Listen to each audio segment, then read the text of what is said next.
Thyroid کا خاتمہ کرتا ہے، بڑے ہوئے پیٹ کو یا بڑی ہوئی تلی کو یا جگر کے ورم جگر کو بہت زیادہ نافع ہے۔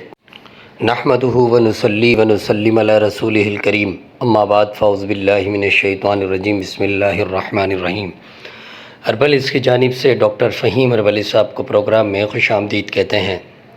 السلام علیکم ورحمۃ اللہ وبرکاتہ۔ ناظرین، آج کی ہماری جو جڑی بوٹی ہے وہ کبر کا درخت ہے۔ کبر بہت ہی خاص درخت ہے اور آیورویدک ادویہ میں اس سے بہت بڑا مقام حاصل ہے۔ یونانی اطباء کرام نے بھی اس کی بڑی قدر کی اور اس سے بے حد فوائد حاصل کیے۔ ناظرین، یہ جڑی بوٹی یا یہ درخت جو ہے زیادہ تر عرب وغیرہ میں پایا جاتا ہے اور پاکستان میں کہیں کہیں دیکھنے کو ملتا ہے۔ اس کے جو مین علاقے ہیں وہ سمندری علاقے ہیں، یا سمندری علاقوں کے علاوہ دوسری نسبت یہ صحرائی علاقوں میں بھی پایا جاتا ہے۔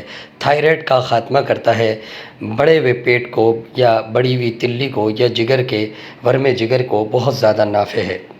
سامعین، اس سے قبل کہ آج کے ٹاپک پر تفصیلی گفتگو کی جائے، میں یہ ضروری سمجھوں گا کہ ڈاکٹر فہیم ہربلز کی طبی خدمات سے آپ کو آگاہی دوں۔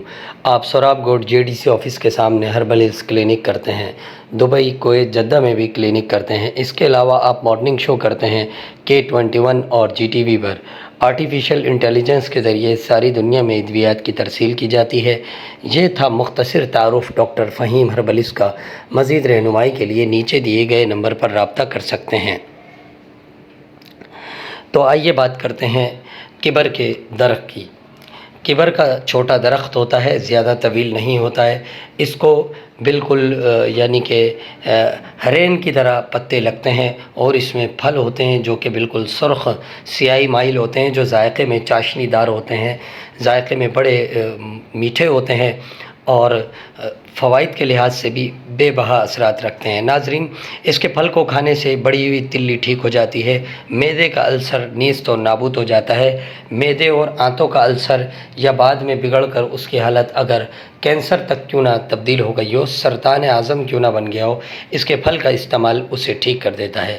اس کے علاوہ اس کی جڑ کا چھلکا L4 اور L5 کے لیے بے حد مفید اثرات رکھتا ہے۔ اس سلسلے میں اس کی جڑ کے چھلکے کو نکال کر سائے میں خشک کر کے باریک پیس کر 2 رتی صبح 2 شام، یعنی کہ تقریباً 250 ملی گرام کا کیپسول صبح شام بنا کر استعمال کرنے سے دودھ میں بہت زیادہ فائدہ ہوتا ہے۔ اس کے علاوہ ٹانگوں کے درد اور گھٹنے کے اندر جو مواد وغیرہ یا رطوبات کم ہو جاتی ہیں، رطوبات صالحہ کے کم ہونے کی وجہ سے جو گھٹنے ٹکنک کرتے ہوں یا چکنائی وغیرہ کم ہو گئی ہو، اس کے لیے بھی یہ دوا نہایت مفید اور مجرب ہے۔ اس کے علاوہ اس کی جڑ کو دودھ میں پکا کر استعمال کرنے سے جریان، سیلان الرحم اور کمر کا درد کا بالکل خاتمہ ہو جاتا ہے۔ کمر کے درد سے شفا ملتی ہے۔ آپ نے سنا بیخ قبر کا تعارف۔